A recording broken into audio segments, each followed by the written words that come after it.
Hello everyone, this is News Distillate, your go-to place for the latest news updates, where we will provide you with the news you need without taking up too much of your time. Without further delay, let's get started.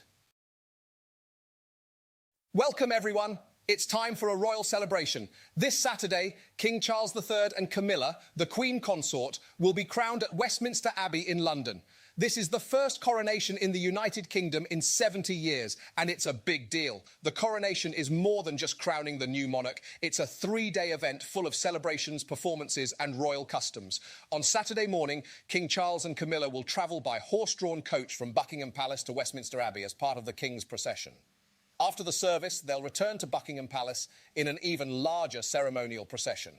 The last British coronation for Queen Elizabeth II captivated people around the world. It's unclear if King Charles and his wife's anointing will garner the same jubilation. This ceremony is a test to see if the monarch can adjust to the changing times and engage with a younger, more diverse United Kingdom.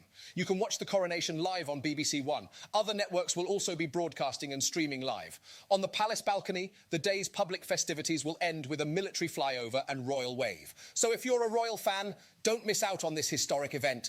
Tune in this Saturday to witness the coronation of King Charles III and Queen Camilla. It's sure to be a day of pomp and pageantry that you won't want to miss. It's no secret that artificial intelligence is quickly becoming a major part of our lives. But what does that mean for the future? To explore this question, the newly crowned royal couple is hosting a symposium on the potential of AI and its implications. But before you attend, why not take a look at some of the science-driven tales that have been translated into English? These three works of fiction are all about science and the imaginative possibilities it brings. They explore the idea that AI can't imagine, and that fiction without imagination isn't really fiction at all. And while AI can technically translate, it takes a human to really capture the essence of literature in a new language.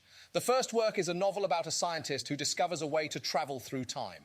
The story follows his journey as he attempts to use his newfound power to save the world from destruction. The second is a collection of short stories about a group of scientists who explore the boundaries of the universe and the possibilities of life beyond Earth. The third is a novella about a group of scientists who create a computer program that can think and feel like a human. These stories are all fascinating and thought-provoking, and they provide an interesting look into the potential of science and technology. They also show us how important it is to have a human touch when it comes to translating literature. So if you're looking for an entertaining and educational way to explore the implications of AI, these three works in translation are a great place to start. It's time to take a break from worrying about our future and love lives and instead take a look at the amazing movements in our night sky. Constellations have been mapped since the time of the Babylonians and Greeks, and they form the basis of the horoscopes we know today. But here's the thing, the positions of the stars have changed since then, not because the stars themselves have moved around, but because Earth's view of them has changed. This is called precession, and it means that the constellation behind the sun during Earth's year-long orbit is different than it was 2,000 years ago. So if you were born this week, you're not actually a Taurus, you're an Aries. This shift in the night sky also explains why horoscopes talk about certain periods of time, called ages. Each age is associated with a specific constellation that the Earth's tilt is pointing toward at that time. We are currently in the age of Pisces, and soon we will enter the age of Aquarius. Another interesting phenomenon related to the night sky is the Mercurian retrograde phenomenon. This is a real scientific thing that happens when Mercury appears to move in one direction, and then after days of observation, it will seem to slow down and move in the other direction. Over the course of 3 weeks, it will trace out a loop shape in the sky. It's like both planets, the Earth and Mercury, are still moving forward in their orbits around the sun, but the Earth just overtakes Mercury for a short time. So the next time you look up at the night sky, remember that the stars are not actually moving, but our perception of them is. It's a reminder that sometimes change can be a matter of perspective. It's no secret that SpaceX is pushing the boundaries of space exploration with their Starship rocket. But with such a huge project comes a hefty price tag. Last week, SpaceX founder Elon Musk announced that the company would be spending around $2 billion this year alone to develop the rocket. That's a lot of money, and it begs the question, will investors be willing to send Starship to the moon? Starship is an impressive feat of engineering. It stands nearly 400 feet tall, and its 33 engines put out more thrust than any other rocket. It's made of stainless steel and uses unconventional materials and fuel with the goal of becoming a cheap, fully reusable launch vehicle.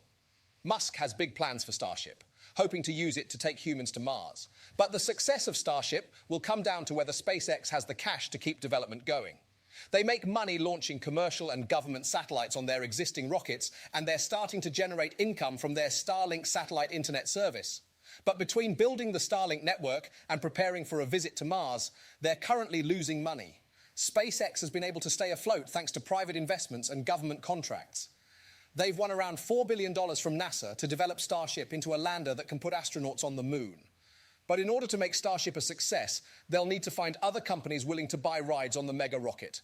The future of Starship is uncertain, but analysts remain optimistic. If Starship can work, it will allow SpaceX to launch Starlink satellites cheaply and will likely enable many more companies to develop new space business models. It's a testament to the power of human innovation and a reminder that change is inevitable.